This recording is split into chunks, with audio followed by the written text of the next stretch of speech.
and I will be facilitating this webinar today. So we've been offering these weekly problem-solving support and resource webinars, and I thought, it would be great to hear from 3 of our affiliates of the ARC in Massachusetts that also are family support centers. So just what are they doing during this time? What's their read on families? What sort of things are you looking at that might be missing or wish you were in place? And maybe a couple of other things about what is going well, or what are some of the most requested supports that families are experiencing at this time. So our guests today are Dolores Joseph, and Dolores is from the ARC of Bristol County, and she is the director of outreach there, or the outreach coordinator. And I've been impressed with Dolores because she entered this her job about 2 weeks before the whole virus took place. So you've had a 4 fast days track. actually. Oh, 4 days. Okay. And then we're also joined by Kelly Trickett, and Kelly is the Director of Family Support up at Lifelinks and Class. And also they're in the Lowell, Lawrence area. And then there is Sonia Stewart, who is the Director of Family Support out in Berkshire County. So thanks so much for joining us, and I will let Dolores take it away. Good morning. Let me try to advance the slides here. All right. While you're doing that, I'll do my own introduction again. So as Kerry said, my name is Dolores Joseph. I am the new outreach coordinator for the ARC of Bristol County. I've been on the team now for about 2 months now, Kerry, so I feel like a veteran now. So as you can see, 2 months. So as you can see from the first slide, this is our phenomenal family support team. Pictures of everybody on our team. So everyone's been so incredibly welcoming since I joined. I've never met these women face to face, so we've been doing a lot of Zoom meetings, coordinating things for families. So they have been absolutely phenomenal. So that is our wonderful team who's been helping families in our community. So that's the first slide. Oh, is it me? Oh, good, there it is.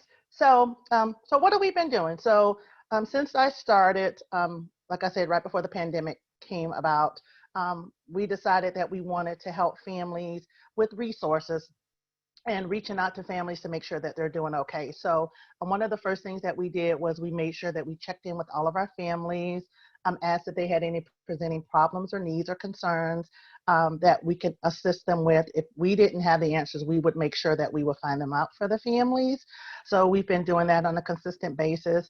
We also, our phase 2 was that we started doing contacts with families, talking to them about emergency planning. The bigger picture of emergency planning, not just with the pandemic, but if something were to happen, did they have a plan, a backup, someone that could care for their loved ones if they weren't unable to?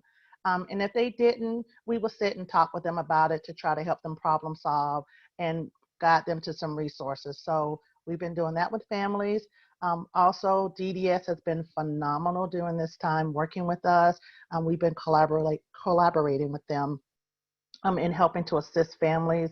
They've been able to help us help families with some financial needs.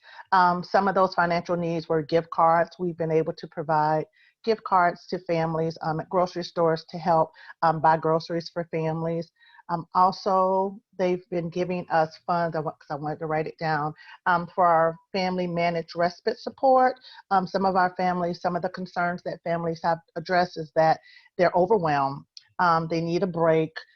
They're concerned about school and education for their children or for the person that they're caring for.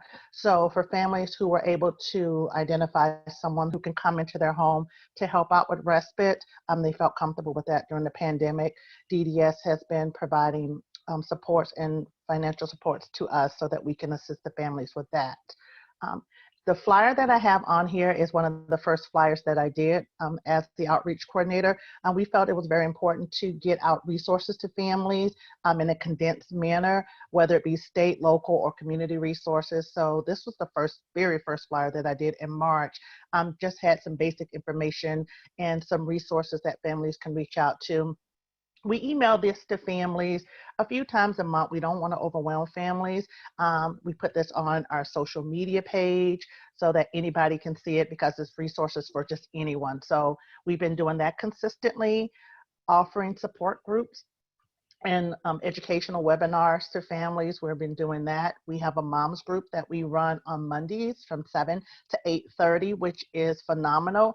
DDS has been wonderful. When we send out our information to them about our groups, they send it out to the regional offices, and we actually have 2 moms that attend that group who aren't part of Bristol County, but because of the flyers and the information that was sent out, they've joined the group. So that's been phenomenal. And like I said before, we do post all of our things on our social media page. So anybody who would like to attend, they're more than welcome to. We've been sharing with other agencies too, as they share information with us. So that's been great. One of the fun and cool things that's happened since this pandemic and all of us trying to navigate the different media platforms, a lot of us use Zoom, is that one of our families reached out to our family support team and let us know that her son wasn't doing very well. He's usually a loner. He's okay being by himself, and was actually doing a radio group in his community. But with the pandemic, that's not been happening. So she's noticed some different behaviors in him. So one of our team members suggested maybe he could run one of our groups. He loves comic books. He loves to talk about heroes. So he was very excited about that. Helped to create his own flyer for the Zoom comic book group. And so that's one of the things that we're going to start moving forward to do. And that's something that can be done even after the pandemic. I think we're trying to put things in place so once this is over with, there's still something that families can do that doesn't necessarily have to revolve around the pandemic. So that was very exciting for him. It's going to help him with his social skills. So that was one of the positive things that came out of this, that we had one of our individuals who's actually going to be running one of our groups. So with that, I'm going to go on to my last slide, which I'm very excited about because it shows some of the things that we have been doing with families. So these are some of the groups. I've actually run 2 of the groups. One I did yesterday, which is not a picture because I didn't have time, but we did an origami bookmark group for some of our youngsters. And some of the suggestions that came from that is that they can use those if they wanted to say thank you to teachers or anybody who they feel has been helping, that they can make a simple bookmark, put it in a card, and send it to somebody. We did a Mother's Day group. As you can see, some of the potted plants that our individuals did, and the parents sent in pictures. Drums Alive, which we do weekly. There's a picture of one of our individuals making music out of a ball. So that was great. Every Saturday, we do a baking group. So here are some of the baking items that we've done, including for Easter, our Easter bunny. Scavenger hunts, we do bingo weekly, we do charboom, we do trivia. We just did Name That Tune yesterday. So we're trying to get creative about doing things that can involve different people and to kind of keep it fun for families.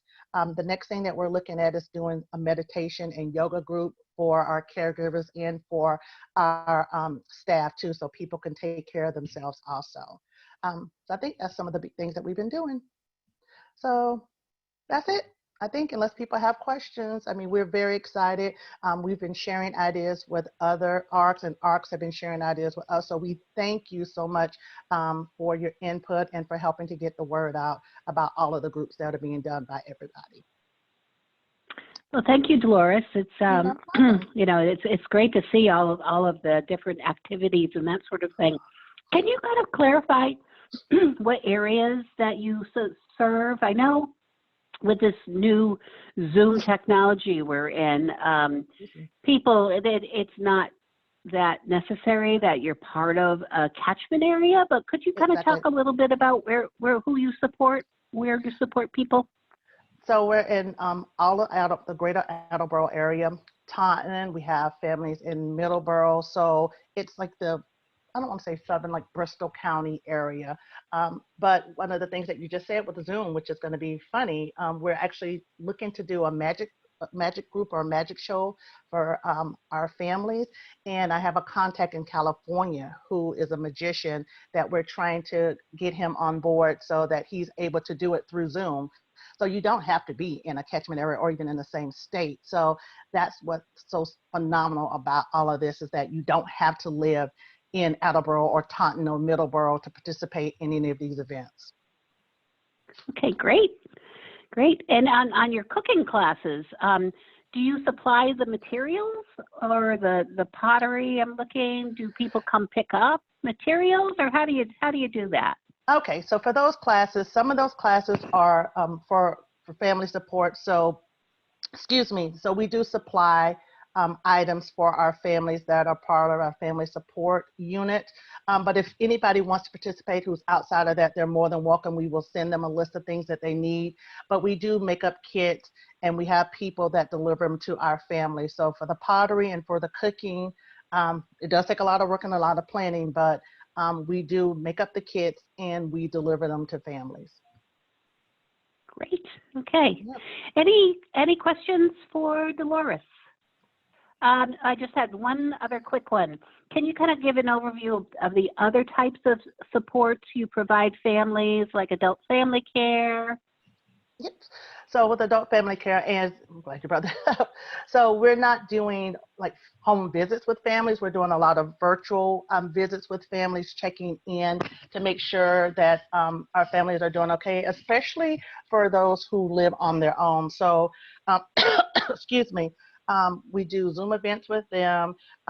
We've actually talked to them about certain things as far as like what's the next steps once the pandemic is over with. If they do need anything, we do have people who can bring things to individuals, but our adult family care program is in constant communication with individuals through Zoom. I think that's the platform that we're using, through Zoom. So a lot of that, but not a lot of in-person contact, but we're trying to meet needs that way.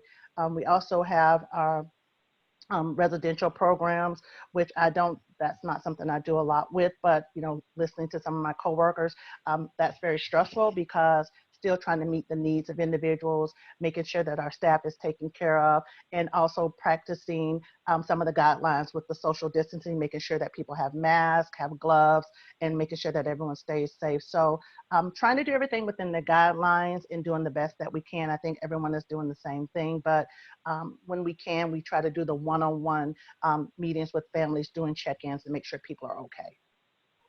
Great. Okay, thank you so much. No problem.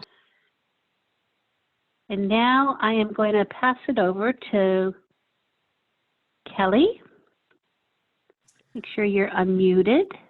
Yep. So hey everybody. Yep, you're good. Yep, I'm Kelly. I've been at LifeLink's class for about 2 years now. And prior to this, I was at another agency working in family support. So I have about 7 years of experience in this kind of area. So similar to Dolores, what we have really been doing is trying to listen to families and hear what their new needs are. I know this pandemic has created a lot of new stressors and obstacles for families to kind of navigate their way through. So we've been trying to work with families to decrease some of these and really focusing on what supports each family needs specifically so that we can help them really maintain stability in their homes. You can go to the next slide.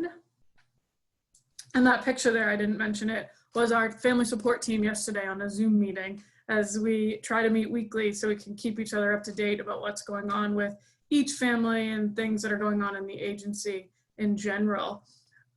So like I said, we've been listening and trying to hear what people's needs are. So we've been really doing a lot of navigation and case management with families. So we've been doing this in person, over Zoom, and with phone calls. And when I say in person, our staff have gotten really creative because a lot of families prefer that kind of connection that they get face-to-face as opposed to over the phone call or through email. So our staff have been going to families' homes and talking to them outside and kind of through the window They've been meeting in parking lots. Our agency has a giant parking lot, so families have been able to come in and meet in their cars, and they'll be able to talk through the windows, which has been great. And we've been really just providing a lot of emotional support. The feedback that we're hearing from families that they've appreciated that we've been giving them the time to just kind of listen. We're not always going to have a solution to the things that come up or the things that people are dealing with, but that's okay. We'll still listen to you, and we'll help either give advice, or we will maybe direct you to a different resource that might be able to help you. And our staff have also been available kind of around the clock, within reason, of course. When we're not living in amongst a pandemic, our hours are usually 9 to 5 or 10 to 6, with some weekend hours or evening, but our staff have been available earlier in the morning and in the evening, because that's kind of when parents and caregivers have a little bit more free time, when during the day they're helping their loved ones navigate their virtual day programs or school.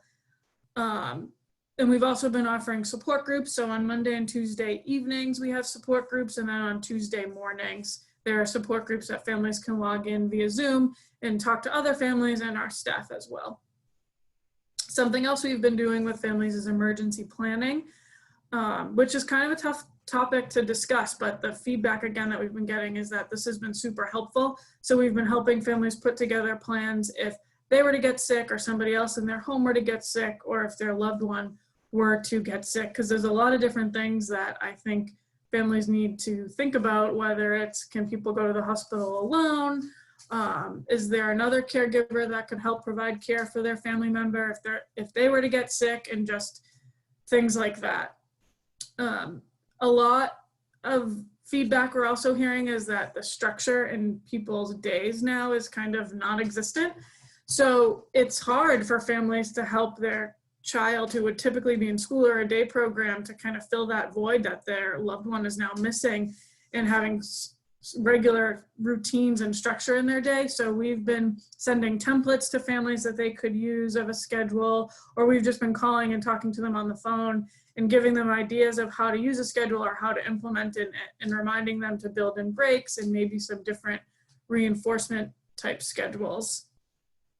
We've also been helping families get creative in utilizing their stipend money.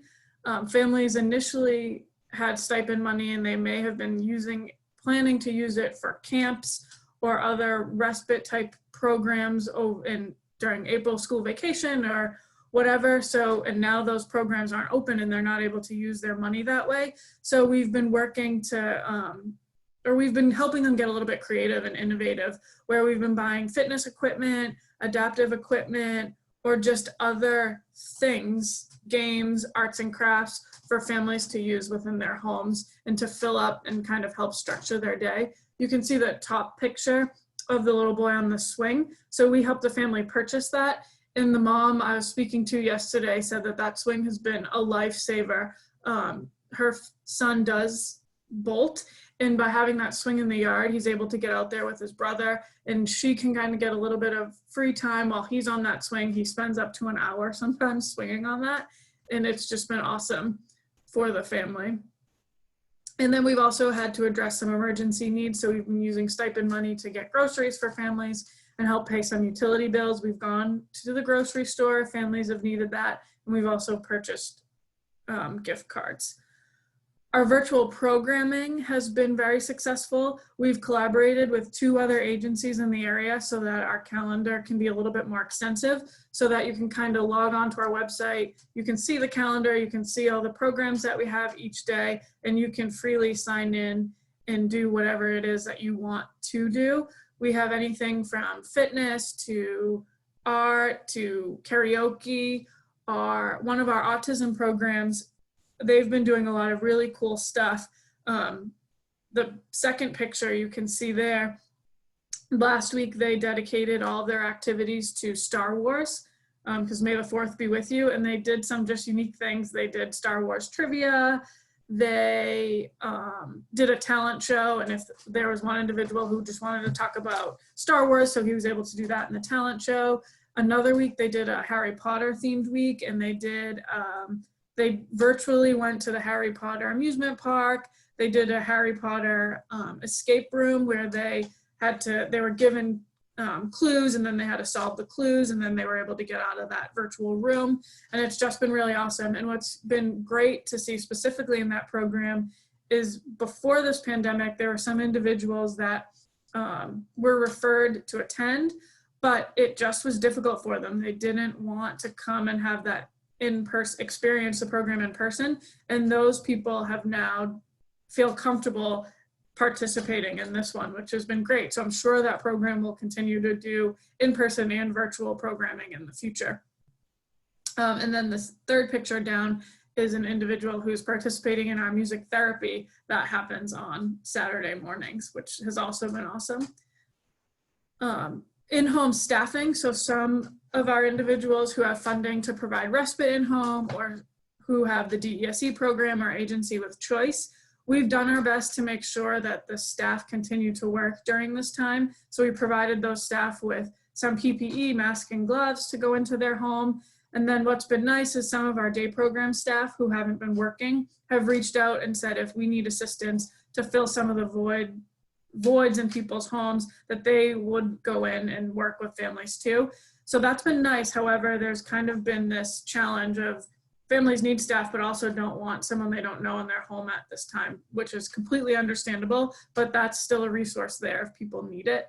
And then the staff who work in the DESE program or work in agency of choice program who now have more free time because they're not working their full-time jobs, they've also been willing to pick up extra hours with other families, which has been amazing and super helpful as well. So it's kind of just getting creative and connecting all the pieces and just trying to get things done. And then the resource list on our website, there's a list of different resources in the area that people can access, whether it's food pantries or ways to get some financial assistance and help paying utility bills or free food programs.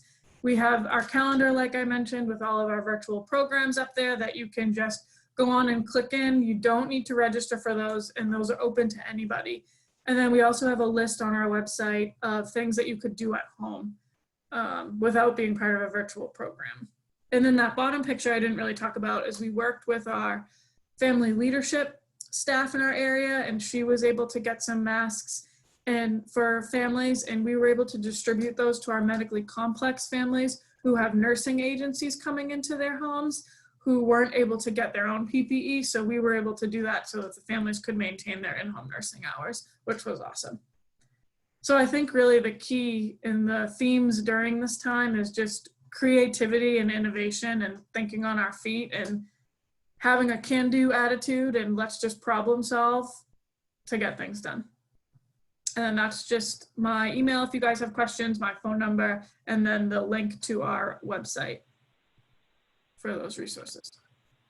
Great. Thanks, Kelly. Yeah. It sounds like you guys are doing a phenomenal job, and it's so nice that for people who do need some added support, that you have some staff that will actually go in. And yep. That's great. Yep. Good, good. All right, any questions for Kelly?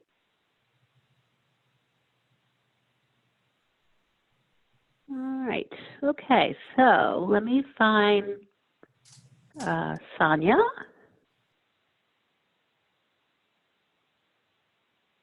I'm Make here. sure you're unmute. There you go. Great. So Sonia Stewart from the Berkshire County ARC. Hi, everyone. I'm the Director of Family Support and Advocacy. I'm also part of BARC's administration team. I've been with the ARC since 2016. Prior to that, I worked in residential care in New York State.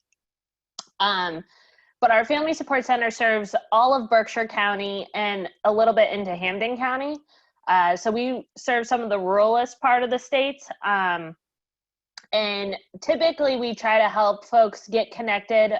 This slide you can kind of see one of our buddy walks, which bring out close to 1,500 people a year. And typically we host our buddy walk in September. Right now we're trying to decide if it's safe to have one this year. So we really just wanted to think about all the different ways that we could help support people. Kerry, you can go to the next slide. So this is our Family Support Center. It is located in Pittsfield, which is the biggest town in Berkshire County. So we try to be very centrally located.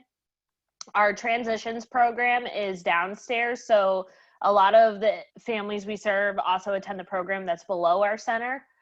Bark is a pretty big agency. We offer employment services. We have 4-day programs. We have 40 residential houses between DDS funded and brain injury.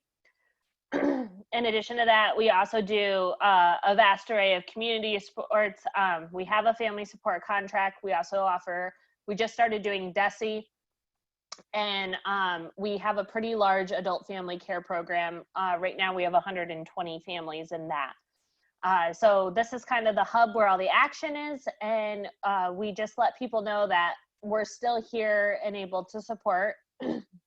Some of the things we've been doing is because families do live so rurally, we have aided families with grocery shopping and also delivery of care packages. In March, I got a $1,000 stipend from DDS, and I went out and got supplies for families. So we stockpiled things like Depends, baby wipes, toilet paper, paper towels, hand sanitizer, masks, things like that. And as families' needs have come up, we've delivered them. So we roughly do 30 care packages a week and get those delivered out to families.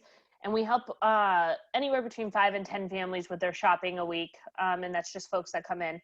At the very beginning, we sent out a letter to families because we support roughly 400 in total. We sent them a resource guide. We found out all the local, we contacted each local town and got like where the pickup for food would be for like lunch distributions. We also figured out like, we contacted all the Social Security offices, got their faxes because you wouldn't be able to walk into them anymore. We got Advocacy for Access's number, which is a organization that helps with mass health issues free of charge. So we got that resource, heating assistance, food benefits assistance, all sorts of things. So it ended up being like a 10-page resource guide. We also just told them the Family Support Center is here. So a lot of people have been reaching out for care packages and grocery help and things like that as a response to that letter. So that's just been an ongoing thing we've been doing. Kerry, you can go to the next slide. But this is our team, and it's a wonderful group of women. In addition, these are our family advocates, case managers, nurses, community health workers, things like that, who are doing a lot of like the service navigation and support of families. We have a team of 20 outreach workers who used to do individualized supports for 50 individuals and take them out one-on-one. Obviously, they're not working right now because you can't do community outings. So they have been helping out, combination in between our Bark residential houses and doing the shopping runs and care package deliveries for families. So it's kind of like we're all in this together, and we're just figuring out different ways to support families to the best of our abilities. Kerry, you can go ahead to the next slide. So even though we can't do events, we moved to a virtual platform. So some of the things that we got off, we're in our 5th week of virtual events. So every Monday we do a mindfulness group, which does Reiki, chair yoga, shake your soul.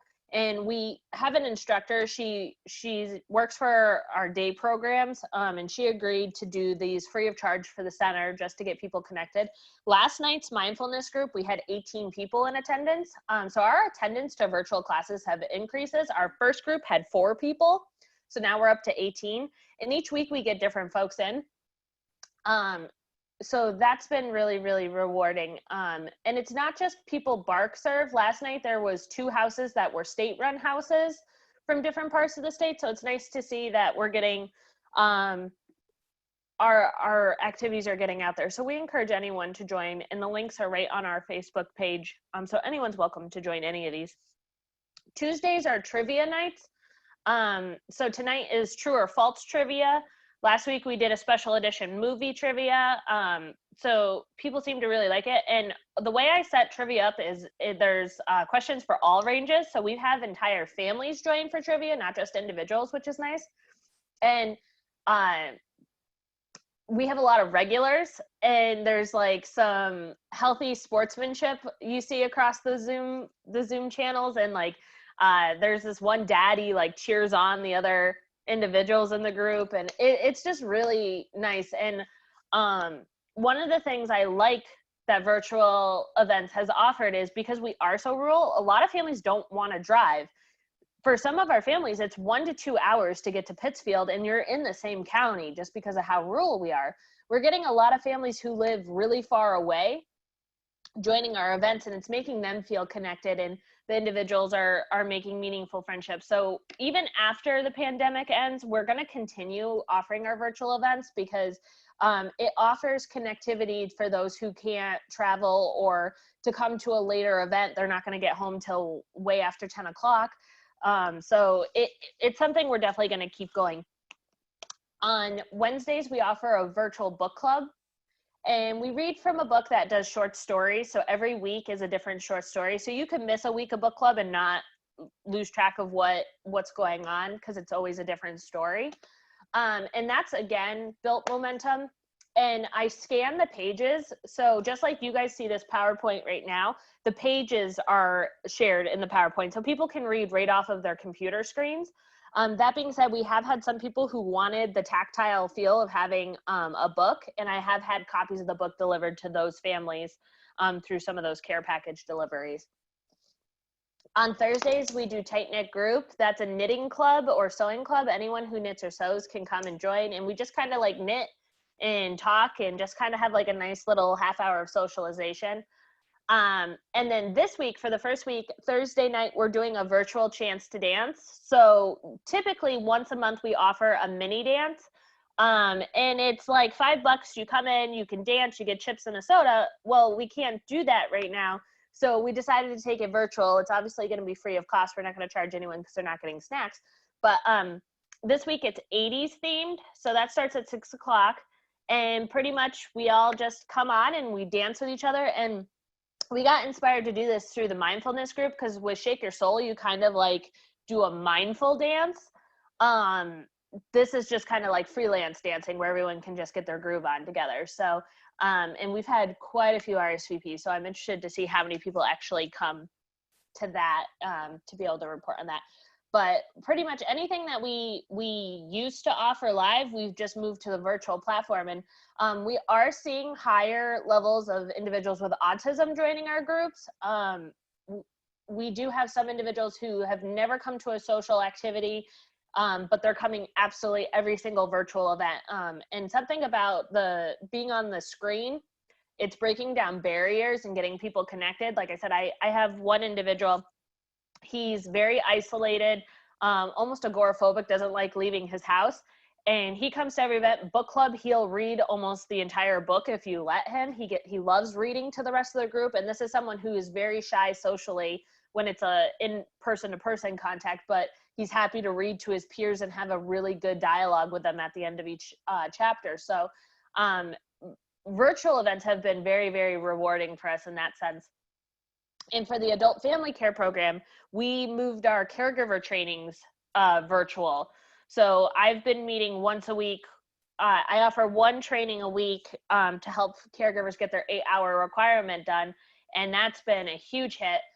So far to date, we have 120 families and 59 of our caregivers are trained.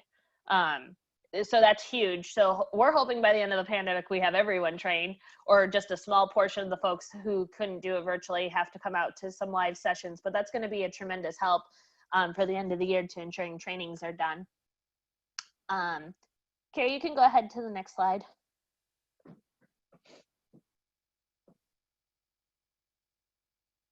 But really, we're just trying to figure out different ways to keep people connected. Typically, our center offers a lot of trips. This last photo is a trip we did to the Red Sox. Our state rep, Smitty Pignatelli, he got our family support center 20 free tickets to a Red Sox game. So we loaded up vans and we just brought everyone out and we had a great night. But typically we try to offer a big trip once a month and do all sorts of live events. So without those things, we're trying to think outside the box.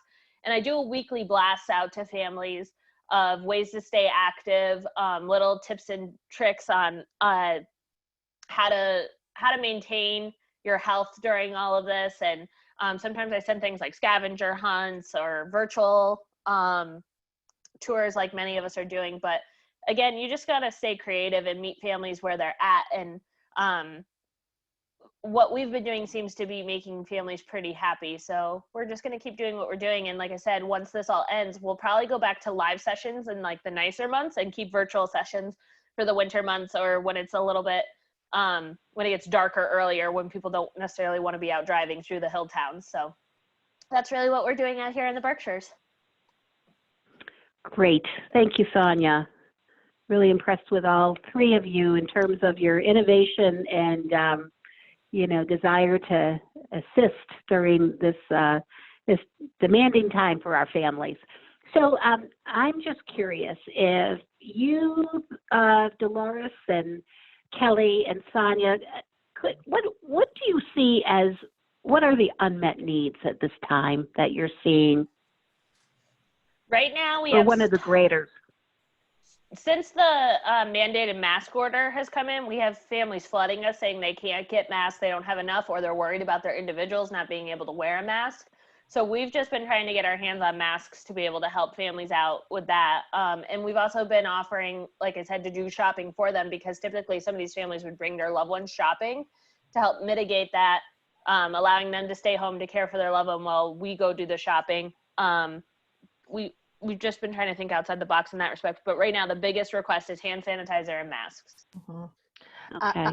I will agree too, with especially the hand sanitizer and mask. But also too, because we know that there's not going to be any school this year, a lot of the families are concerned about extended school year. What's going to happen during the summers, how the needs going to be met.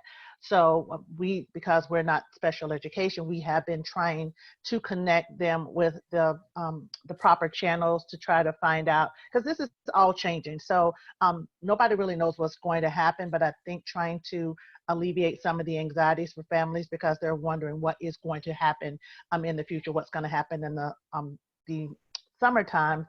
So I've connected them to some resources online. There have been some webinars that have been given by, like, through special education to try to provide some of these answers to families. But them being overwhelmed because they're now working full-time at home, also being the teachers for their individuals. And sometimes you see some behaviors or things that come up with individuals being in the house all the time and not having any other way to go out and trying to release some of this stuff. So trying to get activities that involve the whole family, or just sitting on the phone talking to families too, and just letting them vent. But the education thing has been what I've been hearing for some of our families. They're concerned of what's going to happen, especially with the IEPs and things like that. We've been hearing the same as Dolores and Sonia, sorry. But I also think the other thing that has some families stressed is the folks who are turning 22. And right now it's difficult for them to look at programs and to do planning around transition. But because we don't really know what programs are going to look like over the next few months, that's an added level of stress to the transitioning phase that people are going through. So yeah, definitely. The unknown. Yeah. Sure. So what we're hearing at the ARC of Massachusetts is that the DESE recommendations are going to be released soon.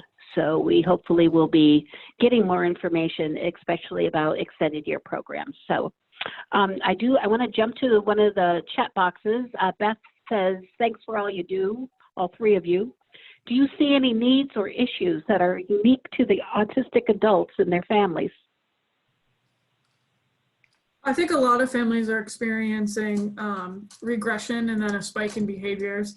And then I think on the silver lining is the virtual programming has been great for this population, and they've been more engaged now than previously, which is awesome. For some, not all, but for some of them. Yeah, I agree with Kelly. I think the virtual programmings have helped a lot, because I've noticed that when we do have a lot of our programming, I'm seeing a high number of individuals that are on the spectrum who attend these, and that seems to help out. I see the parents in the background of the caregivers too, just kind of monitoring, but that seems to help. Yeah, and I agreed with those notes in the response I sent in the chat. The biggest thing we've been doing to help those families out who are seeing spikes in behaviors is trying to send them social stories to kind of explain why these changes are happening. We've also sent out structured, suggested guides, kind of like how to build structure within a home setting to rebuild new norms. Just because this is long-term, and a lot of our families who were seeing spikes in behavior, they've now created new norms and built routine. And what we kind of just explained to families, like, just because your kiddos don't have to get up for anything, you still want to get them up like at a certain time every day, have them have breakfast, go through those daily routine steps, because it will bring structure into the home, and those little things add up. Even if you have structured TV time or structured go outside time, like having those little blocks will help build a routine and build a new norm for your loved ones. Okay, thank you. So I'm looking at the time, and I do realize we went a little bit over, but I want to thank Kelly and Sonia and Dolores and for all your work that you're doing and jumping on this webinar today to be able to share some of your innovation and strategy. So thank you all for joining us, and we hope you see us again. So everyone, enjoy the day and have fun in that nice sunny weather and not rain. Okay. Have a good day, everyone. Bye. Thanks, everyone. Bye. Bye. Thank you.